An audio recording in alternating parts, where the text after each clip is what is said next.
So, the Game Rush 360 2025 individual time trial dito ay magandang abangan natin. At unang pinakawalan natin dito si Julius Tudjod.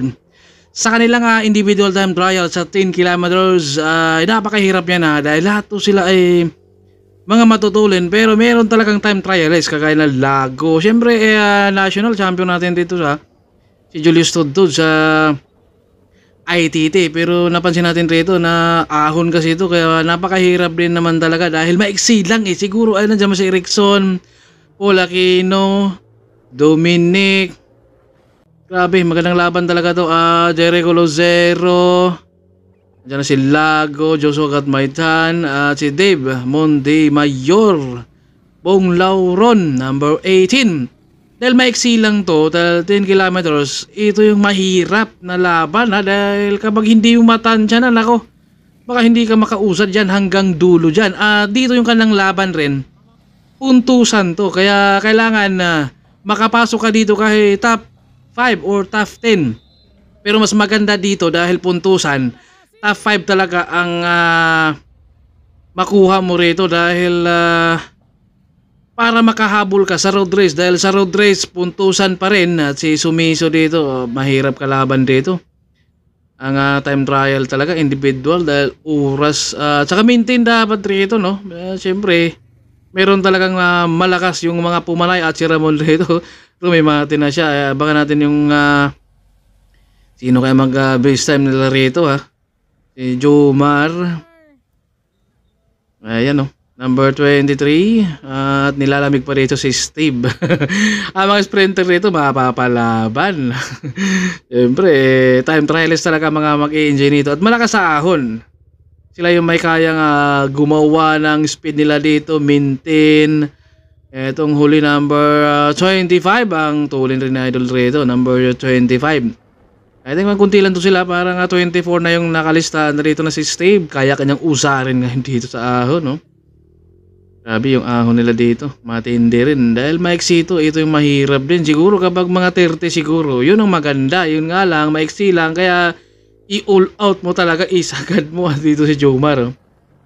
Jomar, masyala lang siguro ako dito dahil medyo mahirap tong ITT. Dahil hindi lang talaga sanay rin yung iba dito.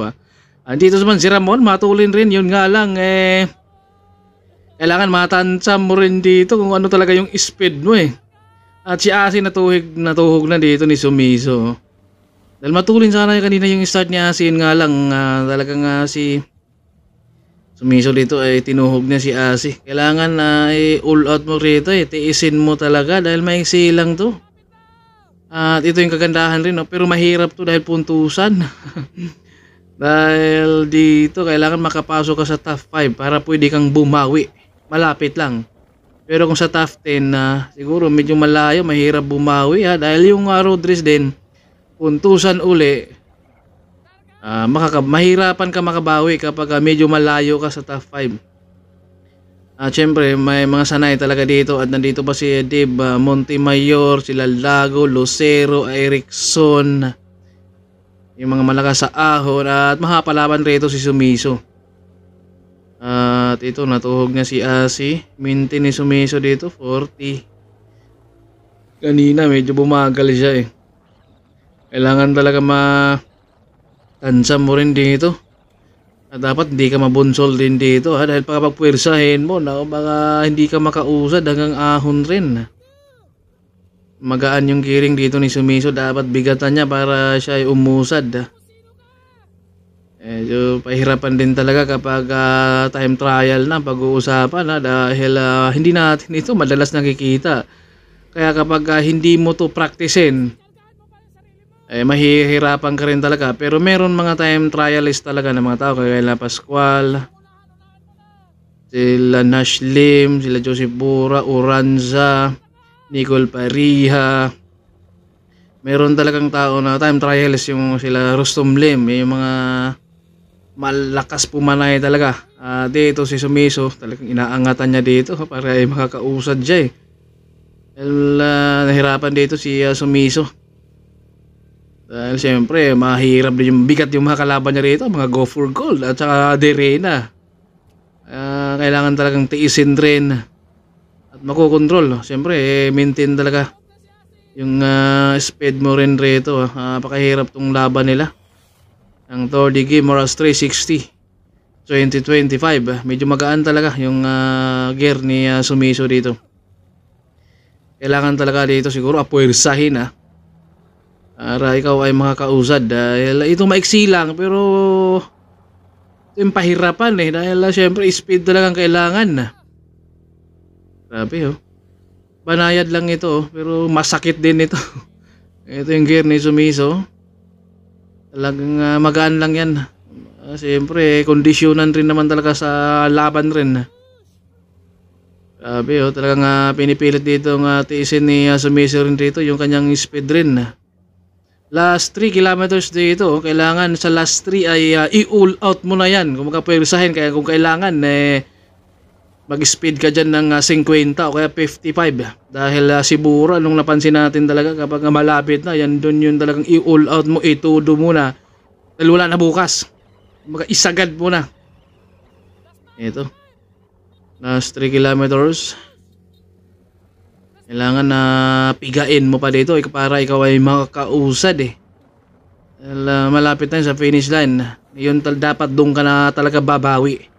Kung sa starting, sa gitna, siyempre babagal ka. Pagdating sa dulo, kailangan na hindi ka nababagal dito.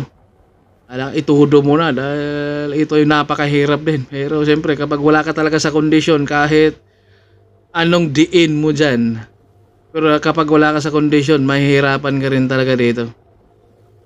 Ito, finish line na tayo rito. Sinubusubukan pa dito ni Sumiso pero hindi siya talaga maka-all out dito. Ramdam niya rito na mabigat yung sipa niya ngayon. Nahihirapan siya dito. Hindi siya makaangat dito. Tanaw na ni Sumiso yung finish line. Kailangan itulo mo na rito. Tinitiis dito ni Sumiso rin. Yung kanyang sipa rin para matansya niya.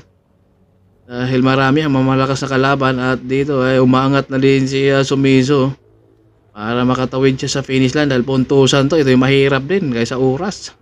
Ito nakakatawid na siya sa finish line. Grabing hirap yung kanilang ITT rin dahil banayad. Kailangan mga time trialist talaga at mga malakas sa ahon ang mag-i-enjoy rito. Ito na nagsuka dito ni Sumiso dahil yung mintin niya kanina rin napakabigat rin. Lahat talaga to sila ay mga matutulin rin at ito na si Ramon nako, sumide step dito pagtawid sa finish line. Kita nyo naman yan, binanatan ng side step pagtawid sa finish line.